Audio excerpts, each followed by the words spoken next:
Happy morning, friends. I'm back. Welcome you all on my channel. Always happy Shri. Today I'm going to speak on very unique technique, opposite actions. When you should do opposite of what you feel. And here we go.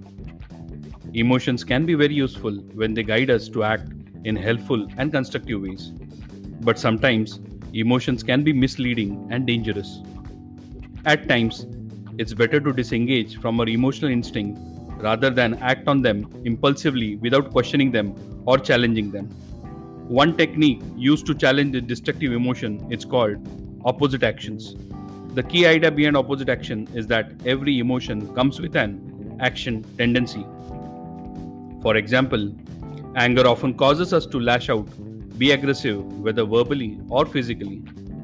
Sadness often causes us to isolate ourselves and not want to do anything. Fear often causes us to run away or avoid a situation. Shame often causes us to hide. By following this action tendency, we only strengthen the emotion and get trapped in a vicious and negative cycle. However, when you know your emotions are working against you, try to do exact opposite action from what your emotions are telling you. One common situation, this is very useful when you are sad and you don't want to go out with your friends. While this is completely natural feeling, sometimes it is better to drag yourself out with your friends anyway. Do the opposite actions. Often you end up feeling glad that you did. Even at first, you were hesitant about it. In the same way, doing the opposite action in the response to other emotions can help us to reverse those feelings. When angry at a person, do something very kind for them instead. When too afraid to try something new, do it courageously anyway.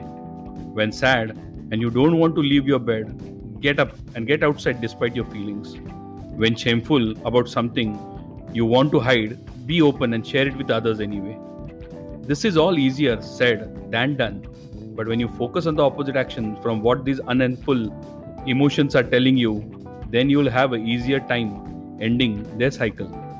This technique helps you not to become a slave to your emotions. Just because you feel one way does not mean you need to let that emotions dictate your life. Thank you so very much. Have a great day ahead and bye-bye.